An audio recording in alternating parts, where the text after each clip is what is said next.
Okay, so we're back, and we are pleased to be joined now by our guest. He is a two-time All-Star, All Defensive Team, All Defensive Second Team, and he's got his number 12 retired by the Denver Nuggets. And he's an all-time great at triple doubles and stat sheet stuffing. Mr. Fat Lever, how you doing today? I'm hanging in there, T.O. How you and Kermit doing? Thank you, thank Yeah. you. Nice to meet you. You still look young, though. You still look young. What's your weight? I'm still about 10 pounds over my playing weight, but my knees are still functioning. I'm not going to That's go out and play good. any basketball or run any cross country matches, but knock on wood, the body's still there. The mind may be gone, but the body's still acting like it's I okay. bet you people still try to get you out there to play. Do they? Ooh, man. All the time. It never changes, but it's like our insurance is not that good. It's not going to be able to carry you off the floor when your Yeah. knees won't function or you can't stand up again or the Yeah. following day you're in all that pain. Nah, it ain't worth it. But I'll still Yeah. go out there and shoot some You know something? People don't realize that they'll say to you, I guarantee you, you look like you could still play. Eh, all the time. And then when I see that Marcus Johnson commercial on his birthday, where Yes. he I goes just out saw and that dunks the today. basketball, Yes. I want to measure that hoop.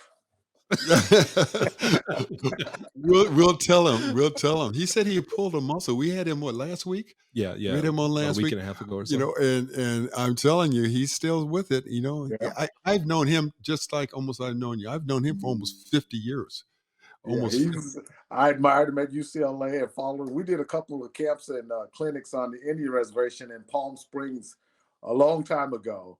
And I would tell him stories. And so when I saw his commercial come out, not a commercial, but his happy birthday wishes saying I still got it, I was shaking my head. I hope there's an ambulance close by. I think he has his stickum and everything else like that. But it is funny. I mean, it's nice talking to like Terry Cummings, all the guys that we've talked to, the funny stories, and see. And I think they like that. I think they respect each other more. But when you're playing, you can't be so friendly with your opponents. But after you stop playing, all of a sudden you really respect them for what they've accomplished. You agree with that, Fat? I totally agree with that. And that was one of the things. Think about this. I remember when we were playing games and the NBA didn't want players fraternizing on the court before or in warmups because the fans would think it was not a competitive atmosphere. Hmm. So the referees would always go by and interfere where you couldn't sit there and socialize, high five, and do things before the games. And then after the games, everything was free and to socialize as much as you wanted to. So I don't think guys got a chance to really socialize or fraternize during that time. But like you say, now that it's over with, we look back and look at all the good times, the bad times, and the memories that we all share. There's stories that we missed out on or we forget, and someone brings them back up, and it makes it that more memorable when you can talk like a Marcus Johnson or myself and Clyde Drexler talks about things where no one knows we called them full speed when we're in Portland. Yeah, listen, I tell you, you do respect them more and you get along with them more. But when you're competitive, just like what did I say the other day? Oh, it's just like Terry Cummings. I mean, Terry Cummings was such a aggressive player. I respected him, but I wanted to be better than him. But I was not better than him, and I knew it. I was telling somebody the other day is that if I was stronger than that guy and I could jump higher than that guy, I felt very confident. Like when we played against Lakers and I had Jamal Wilkes, even though he was an all pro, um, I felt very confident against him because I said, he can't push me around. He can't do this. When I met Maurice Lucas, I said, Lord have mercy, we're going to have a long time. Lonnie Shelton, oh my goodness. I mean, it would go down the list. But, then after I start playing like you, Fat, all of a sudden these guys became friends and we would laugh and kid about elbowing each other and everything else like that. Did you find that to be true? Absolutely. Absolutely. And one of my dearest friends is Darrell Walker, who's coaching in Arkansas now at the University of Arkansas, Little Rock. Hmm. We'd always go fishing during the summers, and he was with the Knicks and other teams, Chicago Bulls. We never socialized. And then once we both officially was summertime or retired, we spent more time on the creeks in Arkansas fishing in the boats and telling stories about remember when, yeah, I said, I remember all the times you used to scratch me up so that I couldn't get to the basket. And you was like, hey, I'm going to grow my fingernails out so that when we get to training camp, if you decide you're going to go by me, you're going to pay for it because I'm going to scratch you all up. So those are the things you're talking about, after that you never really got a chance to talk about during the season because you were all more competitive and trying to figure out, hey, how do I get that edge?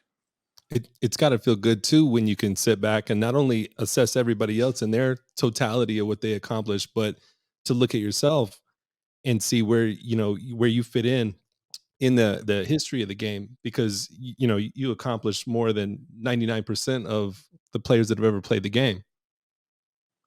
I That's do. true. Yeah. I'm To. I am so thankful for that because I'm one, and maybe Kermit is like this too.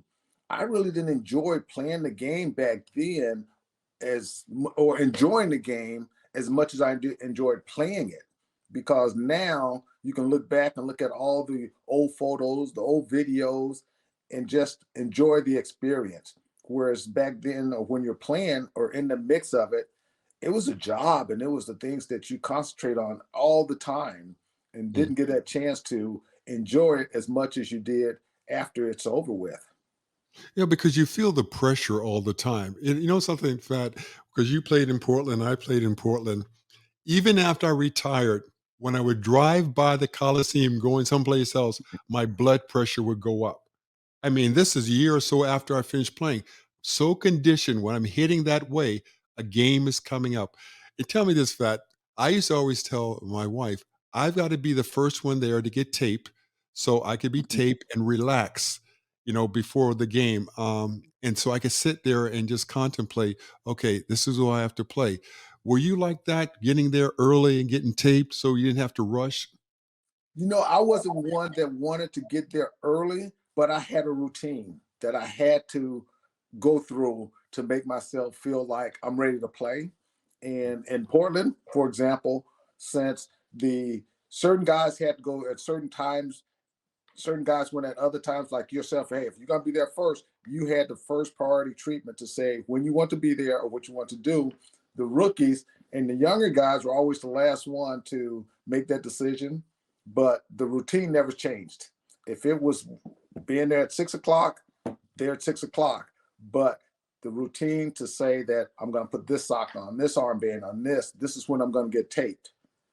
That was all part of a routine and a system. And one of the things that I learned in Portland was I always had to put lotion on. Put lotion on because, yeah, I don't know if you remember this, Kirby, but the ice was always up under the court. It's cold, yeah. It was cold. So I had to put the lotion on to keep my body warm. And from that point on, those are little things that I always had to do to keep that regular routine going, to be ready to play. Was Jack Ramsey still coaching when you were there? Yes, Jack was there, and I use this terminology with Jack. Jack taught me how to play in the NBA. Doug Moe let me play in the NBA because Jack was one of those guys that was so disciplined, taught you every ounce of the. Structured, Yes. And structured. that was good for me getting in, especially not knowing the NBA strategies, things, and everybody was going through. But Jack was one of those mastermind teachers. Well, I'll tell you a funny story. Sometimes at halftime, well, you know Michael Thompson, first of Oh, all. yes. The And bomb. so Michael, so we weren't playing good at halftime. So Jack is screaming at everybody. And you didn't do this, and you didn't do this. He got to Calvin Nat, passed Calvin Nat right over, didn't say nothing to Calvin Nat. Michael, you didn't do this, you didn't do this. And then after we say, why didn't he say anything to Calvin Nat? Because you know Calvin Nat. Calvin's a very serious man. He didn't kid around. And Jack I guess, didn't want to be criticizing him. Mm. After the game, we said, why did he skip over you? You in front of everybody else. Do you have any stories like that with Jack? Oh, all the time. My favorite one is if we lost a game and we were traveling the next day, Jack would never speak to you. If you lost a game, he would walk 50 yards in front of you while you're walking through the airport, so you couldn't speak to him. If you won the game, he was all friendly and willing to talk to you in the airport walking through it. And so You remember this name, Adi Norris. Oh yes. Adi Norris was on the team. We were rookies, and we used to always fight over carrying the video equipment because you got an extra $20 for carrying it. Hmm. So Adi was going to decide he was going to make Jack talk to him one day as we was boarding a plane after a loss.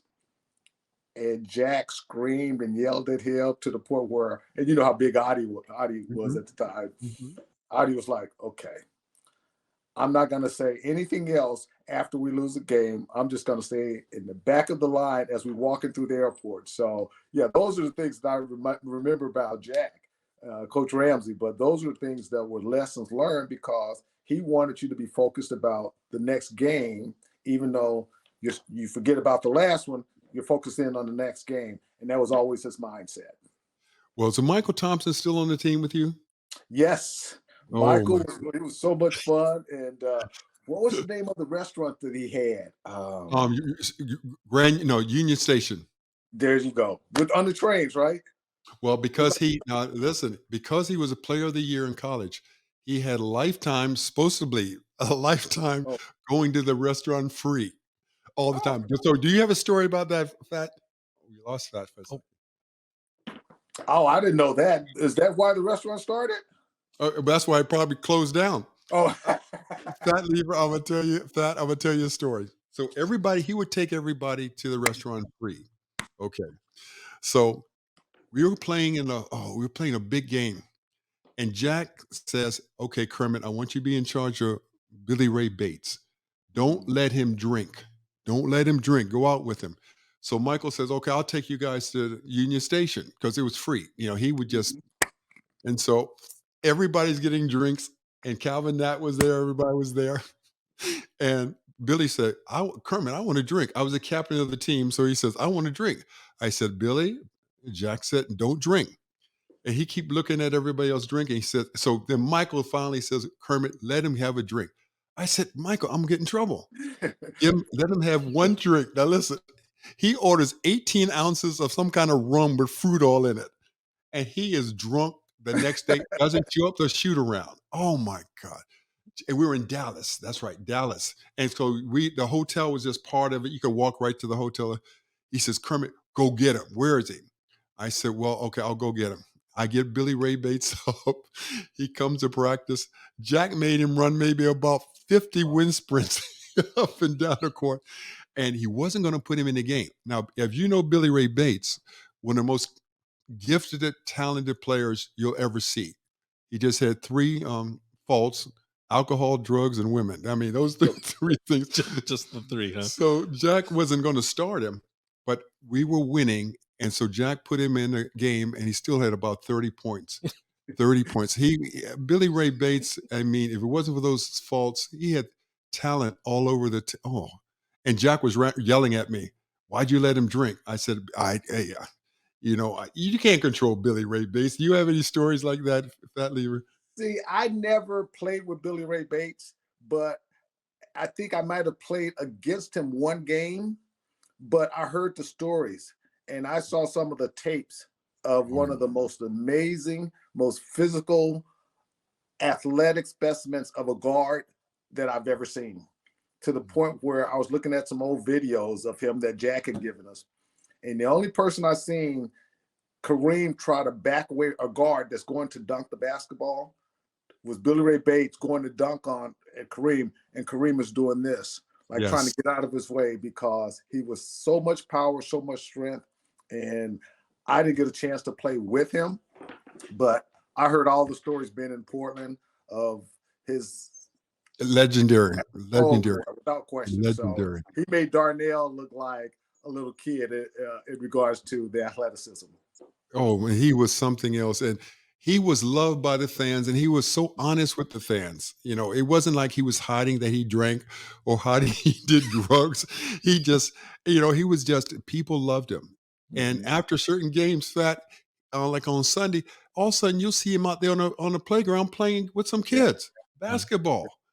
But he was such a fun-loving guy. His stories were, it was just unbelievable stories. And one time I had to get him out of jail he's fighting with a woman in Atlanta because he thinks she's stolen his jewelry. They're in the lobby at the hotel, not the lobby, in the hallway of the lobby fighting. Mm. He's wrestling with her. I said, "Oh, so he got taken to prison, well, to jail." And they said, "Kermit, go get him." I said, "Lord have mercy." I That had to go captain's get. your captain's role was a lot different than a whole lot of other captains that Oh my God. And by the way, wait. So I go get him, and he's back in there acting crazy. I said, "Well, I'll get him in the morning. We're not going to take him home right now." But he was funny. I mean, he was so honest.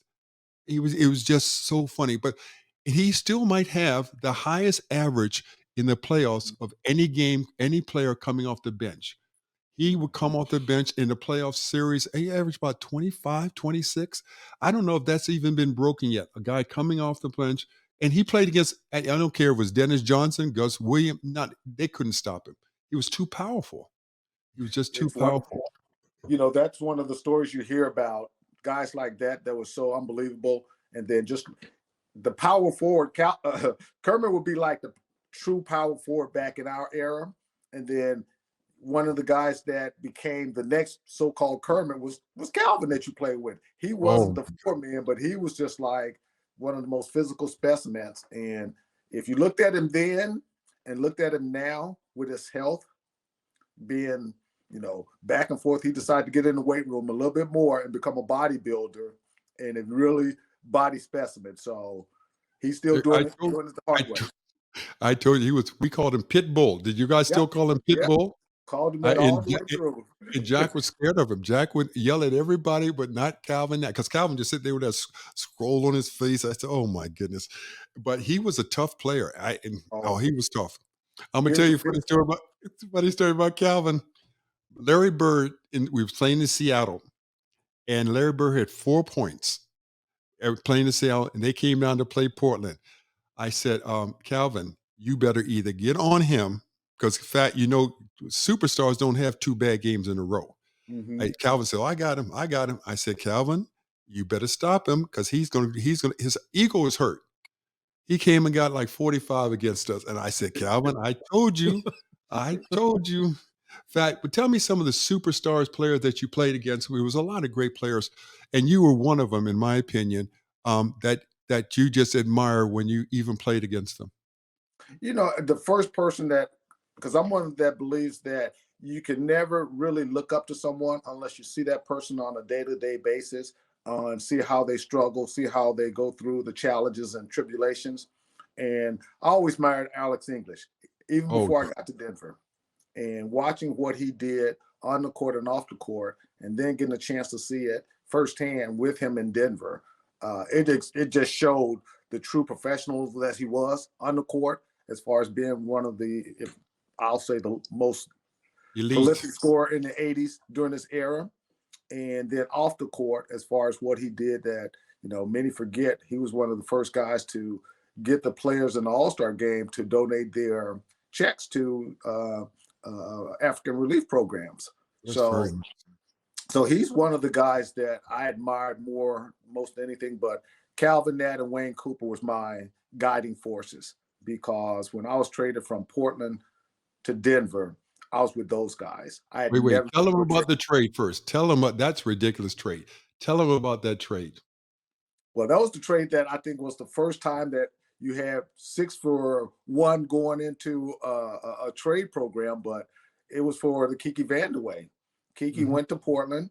Myself, Calvin, Wayne, Willie White, and 2 other draft picks went to Denver in that trade. So it was a 6-for-1. And Wow. like I was saying earlier, that was the person that he and Coop that I followed through that whole process because I'd never been through a trade before. They had been through it, and I was only in my second year in the league, and they had been around, of course. So when we went there, it was just like me following them wherever they went.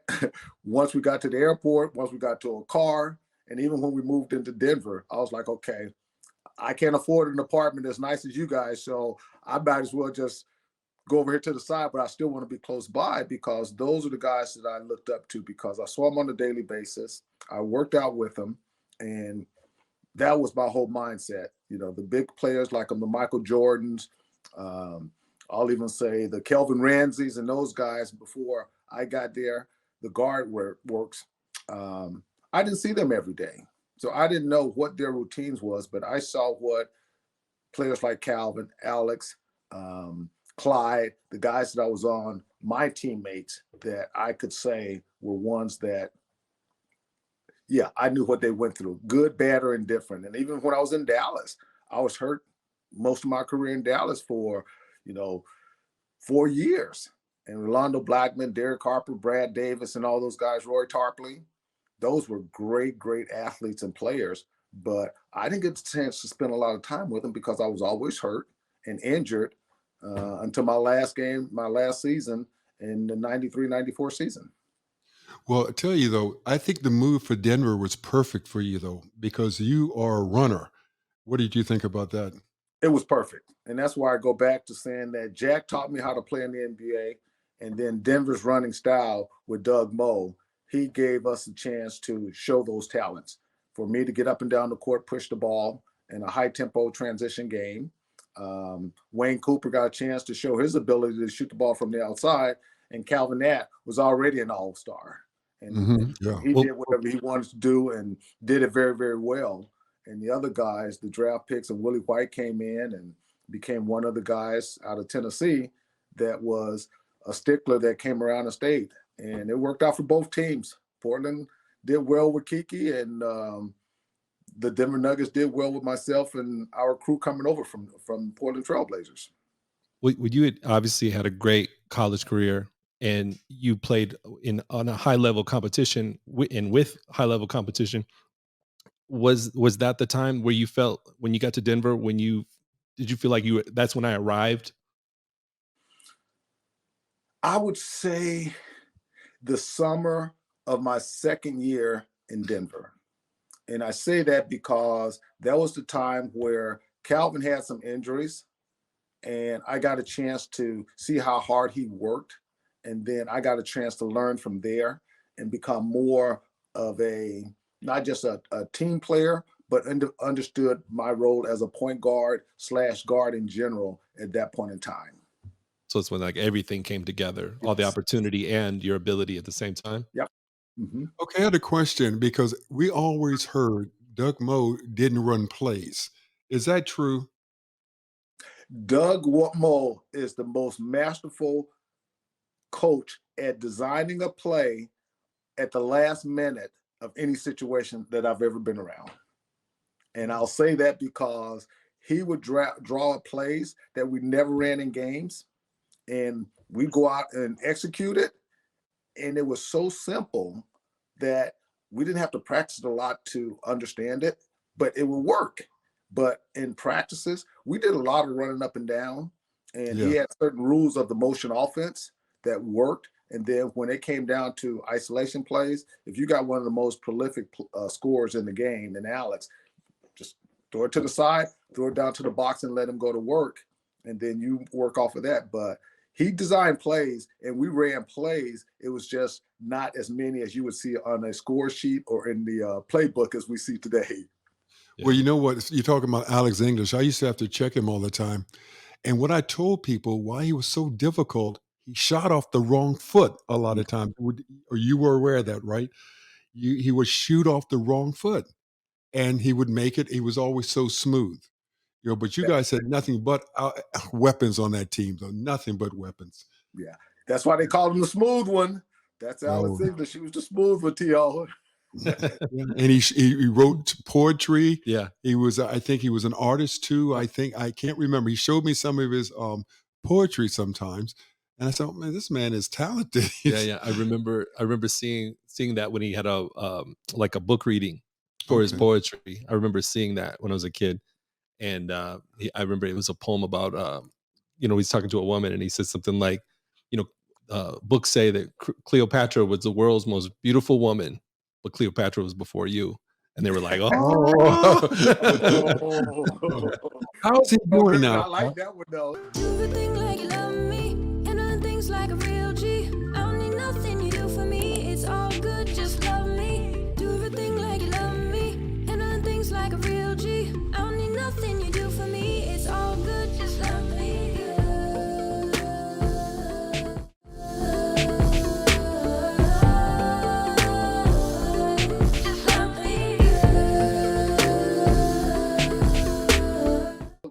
Yes. How's he doing now? How's Alex doing?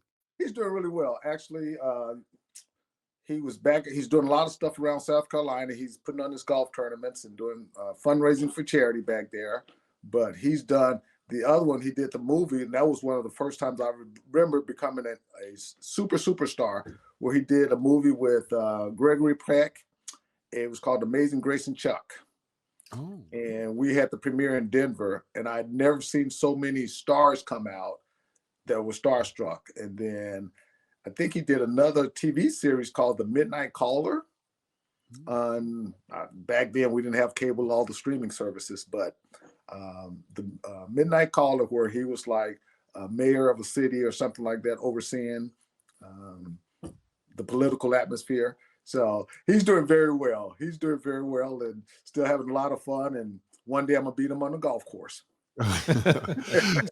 So tell me, let's let everybody know, what are you doing now, Fat Lever?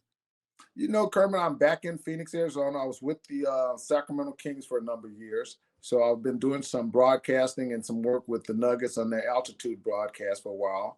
But since they've had the cable dispute lockout, haven't been back there. I'll actually go back next week to do some stuff for the Nuggets. But I'm back in Phoenix, and I oversee the Legends of Basketball Phoenix chapter, the National Basketball Retired Players Association Phoenix chapter. So I'm the founder and existing president of that nonprofit. And, you know, we go out and do community service outreach for our deserving areas that need, and also providing services for former players that may need help or some type of guidance as far as what they want to do. So the Phoenix chapter is my calling card right now. Isn't it an all-star game in Phoenix this year? No, that's the Super Bowl. Oh, that's right. I knew something. Where's the NBA All-Star game then? It's in Salt Lake City, Utah, a week after the Super Bowl. Well, okay. I don't know if that's gonna be too exciting. Salt Lake City. I'll be there. See, now, for anybody that listens, if you can't go to the All-Star game, then for the retired players, please try to go out to Summer League and do the health screening and health programs that the NBA, the NBPA, and the Legends of Basketball offers, because it's one of those things that we never know when an illness is going to slip up on us, and we need to know what we have to be on the lookout for. So that would be one of my advices to everyone that listens in, and you guys come around, let the retired players know that the health service is there for them. Well, you know what? People don't realize how much the NBA helps retired players. You know, health-wise, the health insurance is tremendous. You know, that just came out, 4 or 5 years ago, where they have the good insurance now for players. It's free if you've played, 5 or 6 years. If you played over 10 years or 8 or 9, a lot of your family members are still free too, almost. I don't know exactly, but it's tremendous what the Players Association has done for retired players, because most of them, not the guys now, because they're making so much money, but when I was playing, a lot of guys, they struggled. They struggled financially, health-wise, and everything else like that. So it's good to see that, they're really taking care of some of the ex-NBA players now. Yes, it's a good strategy, and you never know when you're going to need it. And myself, hereditary, I have high blood pressure in the family, and we want to keep that under control. And one of my other teammates, Walter Davis, went and did some health screening, and going back to Darnell, who had the clog, artery clog. So those are things that we're unaware of. And then if they can find that early, it's a great way to stay healthy. And then we can go out and start looking at being able to dunk at 75 like Marcus Johnson. It's funny you say that about Darnell Valentine. He is alive today because he was cutting his grass and he had a pain in his stomach. And he went to his neighbor, who was a doctor, I think he told me. And the doctor told him, you better go to you better go check with the hospital. If he hadn't done that, he would have passed away. And in fact, it hurts me so much that so many of our players that played with us have passed away. Yeah. I mean, such great guys. And that was one because Wayne was one, and my big buddy, as today's his birthday, is Mark Eaton. He's one of the guys. So whenever we can, like you said, we can laugh and joke around now because we didn't do it while we were playing, but it's also those are the times you miss because of the pandemic and all the other stuff that's going on around in our society right now. But always got to have that upper hand and look up and still be thankful. Well, it's nice to see that Maurice Lucas's son is doing well. I try to keep up with him on Facebook. Jerome Kersey's ex-wife, she got remarried, but she keeps track. And she messaged me the other day because for some reason, I was telling her that every summer during the off season, Jerome, Terry Porter, and Duckworth would run the hills in Palos Verdes. So we all lived together almost every day. Now, listen to this story. So every day, Jerome would beat us. I mean, up the hill. I mean, it would go right up the hill, like 2 miles up the hill. We'd run, from 1 mile would be just normal, but then there'd be 2 miles uphill. And Jerome would beat everybody every day. So one day, Jerome calls me because they said he had been out all night. Okay, we don't know what he's doing all night. He says, Kermit, I'm not going to make it today. He said, I'm tired. It was like 6 o'clock in the morning. We get to the hill part to run. There he is waiting for us. He's waiting for. He says, I couldn't let you, I can't say those words, beat me today.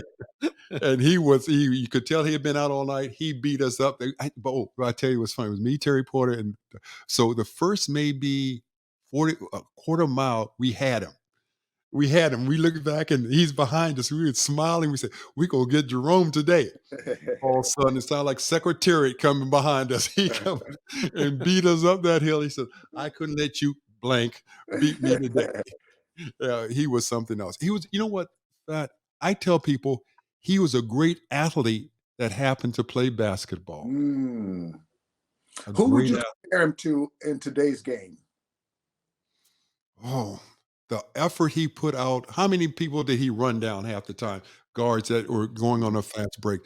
That's a good question. Who do you think? When you're thinking about it, let me think about it. Gosh, I can't think of, anybody right now, great athlete. I mean, he was just relentless and fearless. I mean, he was a good guy. And it just broke my heart when he passed away. Broke my heart when Duckworth passed away, and Maurice Lucas. I mean, just go down the list of all the guys. Randy Smith, all these guys. Nick Witherspoon, all these guys that used to be right on to be laughing. And you talk about somebody who talked about people all the time. Randy would stay on you from the minute you walked in. And he was the funniest guy in the world. And he would get on everybody. You walk in the locker room, no matter what you had on, he's going to talk about you. Well, he would have a great time with the what is it? The camera that shows the guys walking into the locker rooms, and Russell Westbrook would be the first person that he would bring out with his wardrobe attire that is probably fantastic for his era and now, but it's totally different than what we would have seen under the wardrobe dress code program that the NBA had when we were there. Yeah, we had to wear a suit. Really? You had to wear a suit. If you didn't wear a suit, you got fined big time. One time they traded me to Boston, and I didn't take my suits with me because with the Lakers, you didn't have to wear a suit. And so Sad Sanders was the coach, and they were passing it out the per diem, and the per diem I said, "You owe, you owe money." I said, but I love Sad Sanders. Oh, I love playing in Boston, and then they switched franchise and took me to San Diego. But Sad Sanders coaches. You know what? I had good coaches. I had Bill Sharman with the Lakers. Then we had Sad Sanders. I wouldn't say he was a great coach, but he was a great man. And everybody was getting older with the Celtics. And Havlicek's last year was Dave Bing's last year, and they all were getting old. JoJo was getting old. So, but I enjoyed being around them, and they sent me to San Diego. That's the only place that we didn't have a lot of pressure to win. That's the only place I played. Lakers, they expect you to win. Boston, they expect you to win. Portland, as you know, it's a religion. Explain to people what it was like playing in Portland. Right? Portland was the best for me. It was great for me because I'm a small city person, and going to Portland, being drafted by Portland, it was so great for me because I was going into the biggest market that you could ever be in and still be in a small market where you could ride your bike. Everybody knew you. Everybody was so friendly, and they were growing up with you. So I got a chance to grow in Portland because it was the only game in town. But every night, you knew the arena was going to be full, and you knew Completely. it was going to bring all the atmosphere of being in the garden.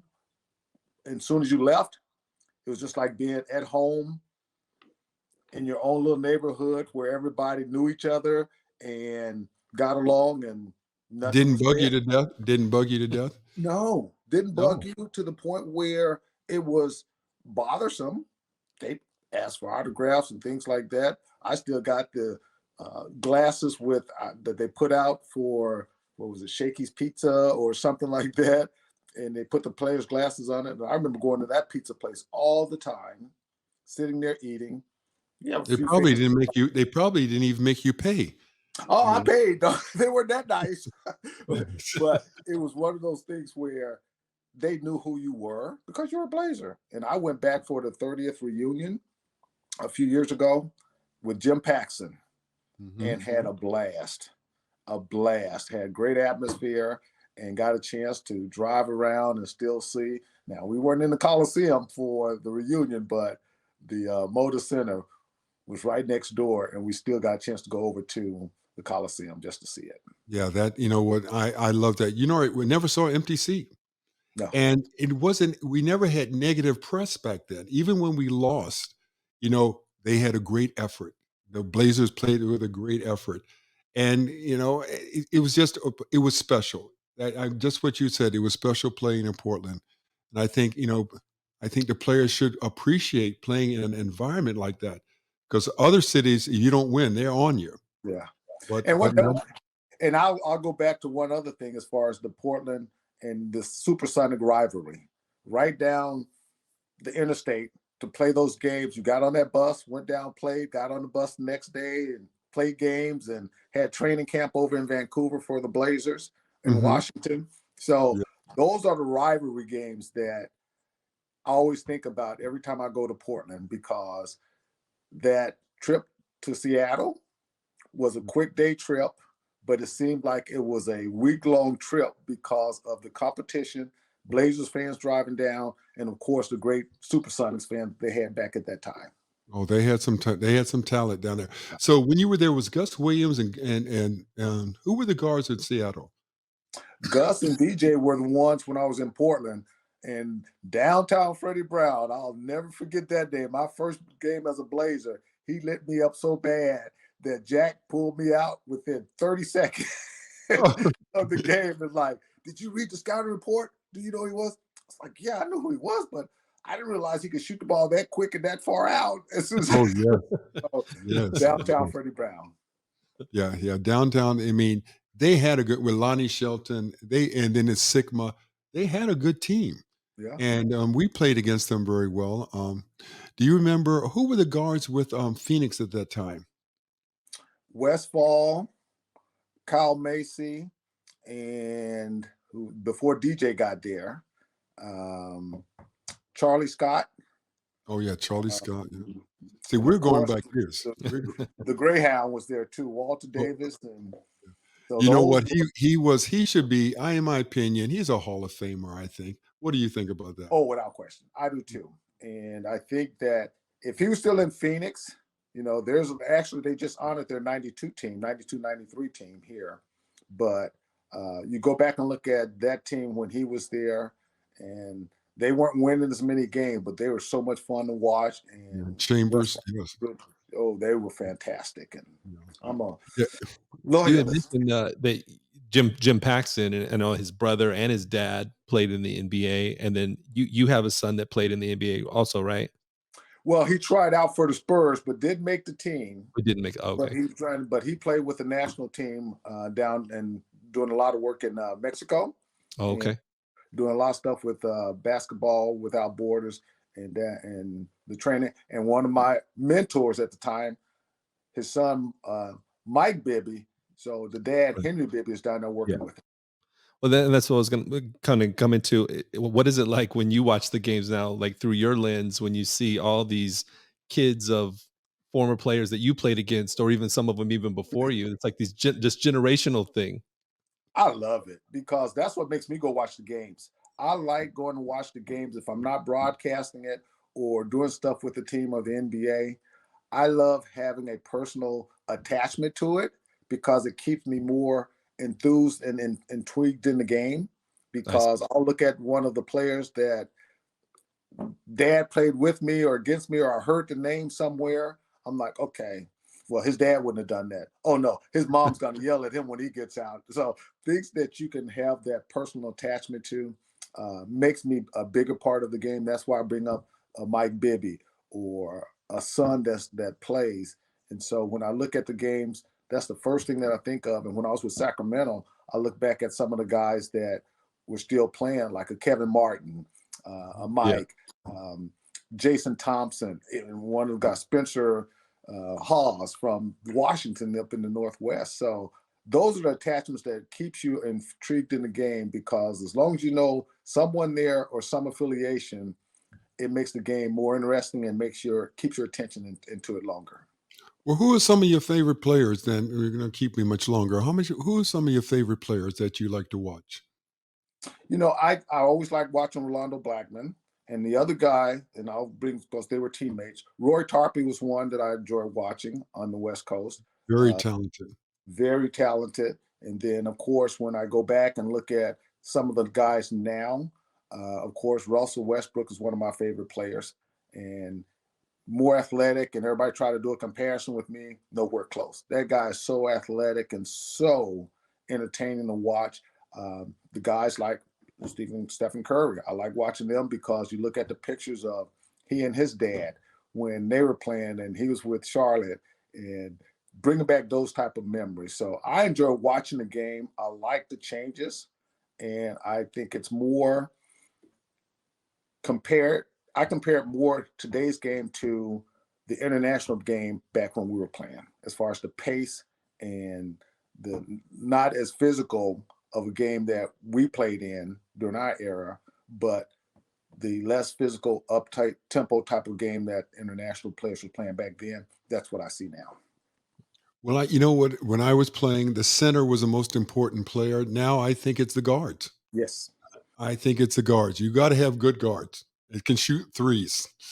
That's the name of the game, because the analytics say if you're 2 feet, a foot in front of the 3-point line, you should take a step back and make it a 3 opposed to a 2. Jag would have killed you if you did that back when he was Oh going. yeah. But you know what? We said that Steph Curry had to earn his right to shoot those. He didn't do it his first or second or third year, but as he showed them that he could do it, and they had confidence, and he knew they weren't going to snatch him out from making a mistake, he gained that confidence. But you know what? I enjoy watching Golden State play in the past years. There's a good team. They get along with each other, and the word is team. That is not individuals; it's team. Because you got a lot of guys who are very talented, but they're not on a good team. So I enjoyed Golden State.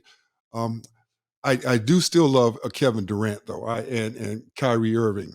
I mean, they're superstars at any time and whenever. From the beginning of basketball to maybe 10 years from now, they would still be superstars with their great ability.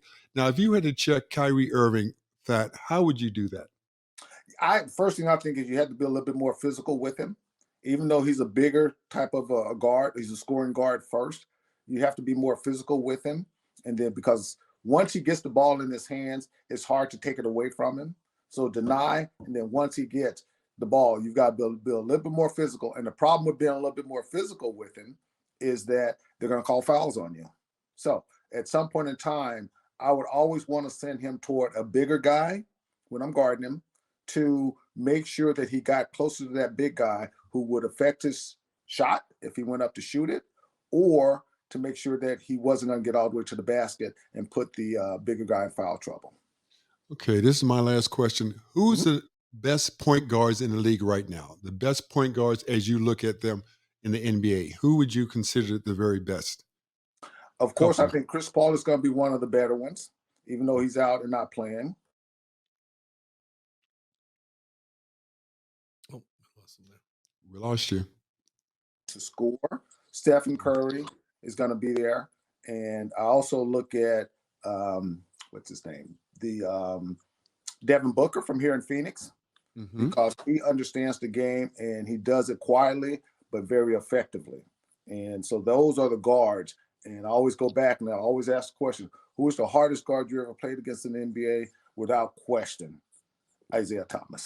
So it's always been my answer no matter what. Well, he's getting a lot of publicity because him and Michael aren't getting along. I mean, but it doesn't make any sense. I mean, Isaiah was a great player, and Michael, to me, is the greatest player. Maybe LeBron might surpass him in other people's minds, but the thing is, Isaiah just needs to realize, you were loved. You won 2 championships. Don't worry about those things in the past. I mean, people nowadays, they want to know what's happening now, not what you thought of years ago. And Michael doesn't care. I guarantee you, Michael Jordan doesn't care about what Isaiah says, regardless if he likes him, if he doesn't like him. But you're right, Isaiah, to me, one of the top 5 or 6 point guards of all time. But that's an argument which you'll have for 1,000 people, 1,000 different decisions or agreements or disagreements. So you're saying Isaiah. So that's impressive. So that, what, we appreciate you coming on. Yeah, thank you very much. And we'll let you know when this comes out. I don't need to know. I'm just going to stay in touch with you, T.O. and Kermit, and then I'll find out from you guys firsthand. But at some point in time, when you do produce it, make sure Kermit posts that photo I sent you of him when we were in Portland. I do. How many people have liked that? Did you see that I put it on Facebook? Well, the only person I got a call from was from Clyde Drexler asking me, why is Calvin holding that dummy? Yes. I don't remember why. Why? Because he had a ventriloquist there at his birthday party. Oh, wow. And who's the guy? I don't know. Who's the guy on the right side that's got his head down? I couldn't remember it. So you got a couple of thousand people have commented on that. I put it on Facebook. Oh, I just saw it because I sent it to you. I was like, okay, I'm gonna see if anybody remember all these people, and so people that were was just trying a to. They got a ton of attention. A lot of attention. I put it out there on Facebook. Everybody's trying to figure out who certain people were. They thought it was David Thompson in the back, and it was Kevin. It was Kenny Carr, and it was good. Thank you for that. I said the same thing though. I was like, why is he holding that doll? No idea. Because the ventriloquist gave him the doll the whole while. Because we're looking at the ventriloquist, and Calvin's holding the doll before he came back. Oh, okay. I see. Calvin was something else, boy. I'm telling you. Hey, thank you very much for coming, and we'll send it to you. It takes us about a week to edit it and everything. I think you'll enjoy it. I think you really will, and we appreciate it very much. Thank you. Yeah, thank you very much, guys, and we'll stay in touch. Okay, thanks, Kermit, man. You guys stay safe. Okay, thanks.